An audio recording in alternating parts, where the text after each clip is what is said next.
So I had surgery.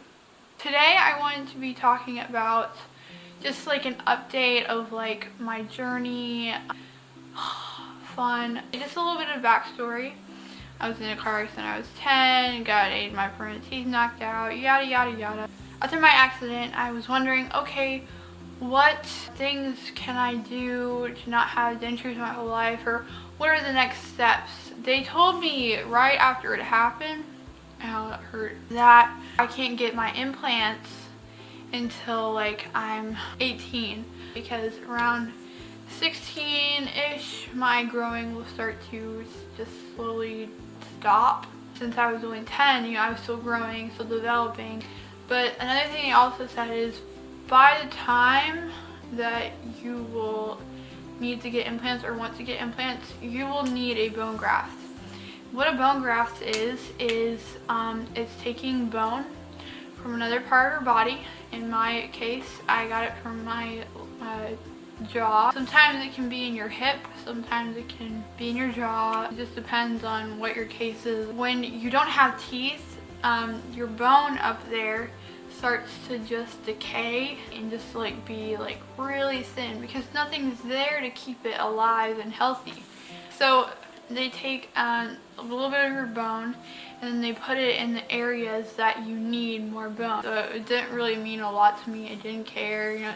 I'll be 18 when I would even think about that. It's so far away. But another thing they told us is that like, well, you may not even have to get any of that. Technology is changing every day. We're getting new things. I went to a new dentist because the dentists that were near me locally, they're just like, it was not good. So we got a consultation, an appointment, and she was like, well, okay, yes, we can do this, do that for you. Part of that, the relationship with her, is we were also looking into implants. We just wanted to see what the timeline was with the implants and how that whole thing was gonna go down. She said, okay, the best thing to do for your situation is to not get individual teeth, because individual implants are just, they don't look as good.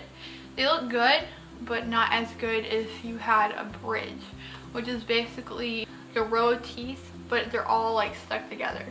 And then like you would get like 2 implants, 2 on the top, 2 on the bottom, and then there'd be 2 screws or holes in the actual bridge. I mean, like some food, yes, could get under there, but it would be so close to your gum line that that's not like a big deal. She said this is what we would do. You would go get the bone graft. 5 years without teeth, bone was completely dead by that point. She said, okay, we would make the bridge. You would go get the implant. You would go get the bone graft. Then you would get the implants and we would make the bridge for you. So she referred us to this surgeon who is like at the top of the list. Like, he knows all the new technology, and he's also an anesthesiologist. I think that's how you say it. So we had a consultation with him. Oh my gosh. Even though his office is like an hour and a half away from my house, like it is 100% worth it. I went into his office and like literally everyone there is just so freaking nice. Like they're like, oh yes, come in, we'll tell you everything you need to know. One of the very unspoken things that happen, like I think in any doctor's appointment or anything like that, like if you're the patient, say I'm the kid. I mean, I've had a million consultations with dentists, with oral surgeons, blah blah blah. They almost never look at me or talk to me about like what's gonna happen. Like, okay, I'm not the patient. It's always, okay, I'm gonna look at your mom, tell you everything, and you're just gonna stare like you don't exist. It's just so stupid, but it's a true thing that is no one really talks about. That's not like a known thing, I think. It just really offends me. That happens like literally everywhere I've been until I went here. And the dentist was like the same way. Like, she was so nice.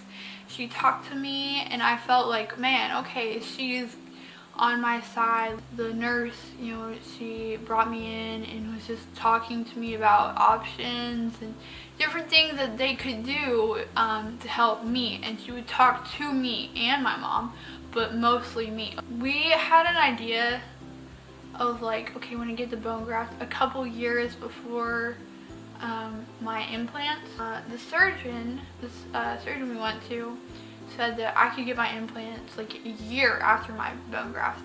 That's great news to know. Okay, so we scheduled my bone graft surgery the last day of exams. I didn't have exams that day, and that was my first day of break, really. Now, another thing they said in the consultation, we talked about the whole process and everything, and what they were planning to use is this thing called BMP.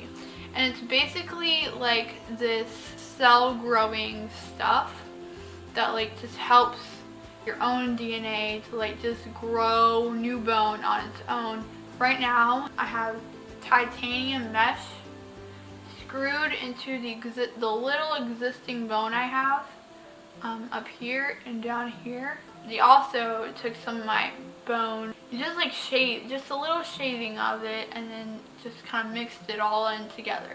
During surgery, they intubate you. Like normal surgery, they have a mask on you when they're working on your body, but oral surgery, they have to be in your mouth, so you can't have a mask to intubate you. So put a tube down your nose and down your throat. That's what they used to get the job done. During that, because they wanted to get some of my jaw already, they were like, oh, I see that your wisdom teeth are not taken out yet.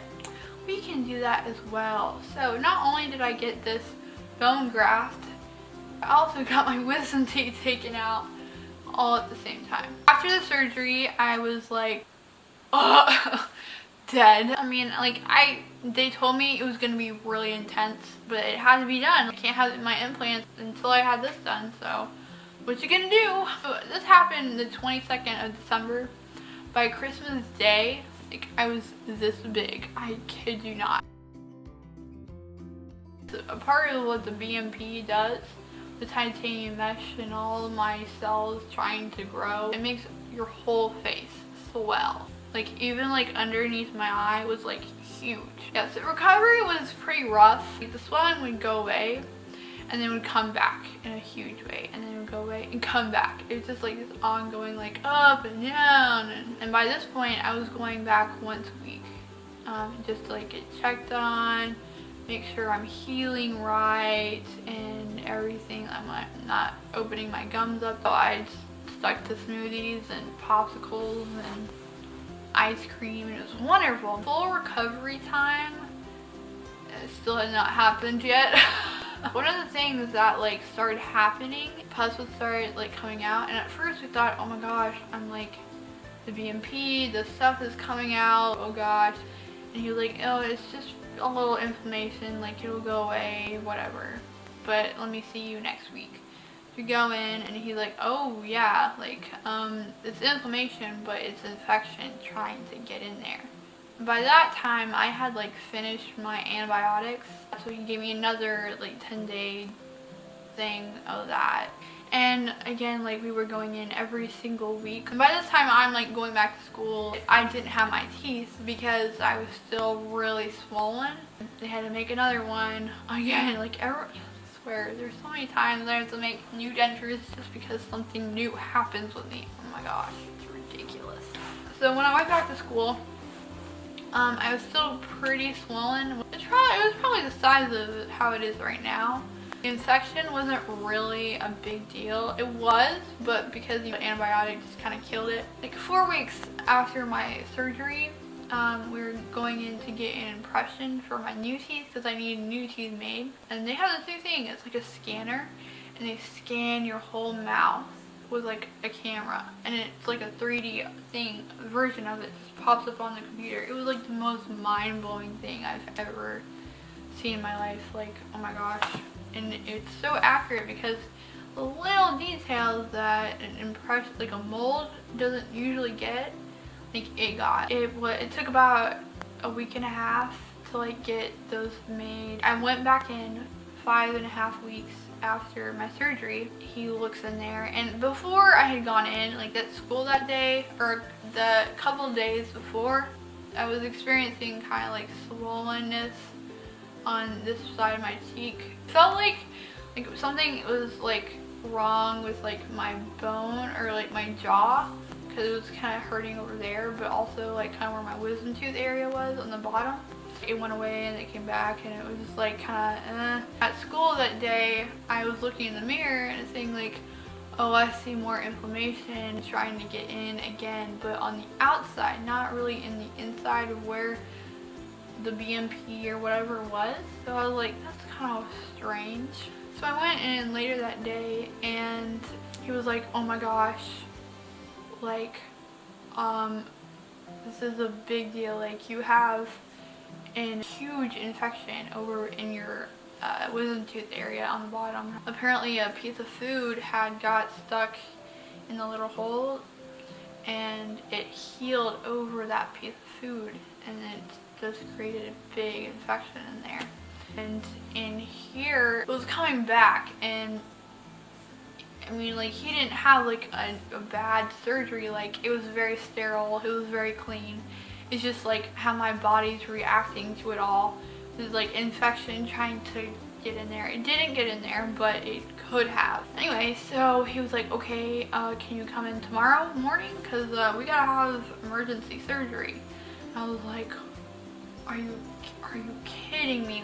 Like 5 weeks ago, I had intense surgery, and I do not want to be at that place where I'm like dead and swollen and missing school. Like, I don't want that. Like, no.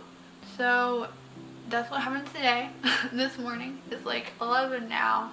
So he just went in from the side to like extract the infection. It happened this morning, and I got home and I'm just like, oh, I felt like I was back 5 weeks ago. So yeah, that's why I'm really swollen right now. Or I'm not really swollen. I would say this is like a 7 out of like 10. So let me just like show you like my face. So as you can see, my lips are pretty chapped and really like swollen up. And this side of my face is really big. But because they had to put a tube down my nose and my throat feels like I'm almost getting rid of like a cold, like a sore throat or something, because it just like irritates it. My nose is kind of like really like tender too. So I can't really, as big as my mouth is gonna get at this point, I can't smile either. So that's not it just hurts a lot to do that. It hurts to yawn, it hurts to sneeze, it hurts to cough. I have to be careful when I swallow. Hopefully this is the last surgery I have before I like get my implants. Thank you. I don't want any more infections or whatever. Come on now. Anyway, so I just wanted to like give y'all an update of like what's going on with like my face or my mouth or whatever. This journey of just great things, you know? If you enjoyed this video, please like and subscribe. If you have any more questions about if I was unclear or something like that, please comment that question down below, and hopefully in the next video I will respond to them. But thank you for watching, and I will see you in the next one.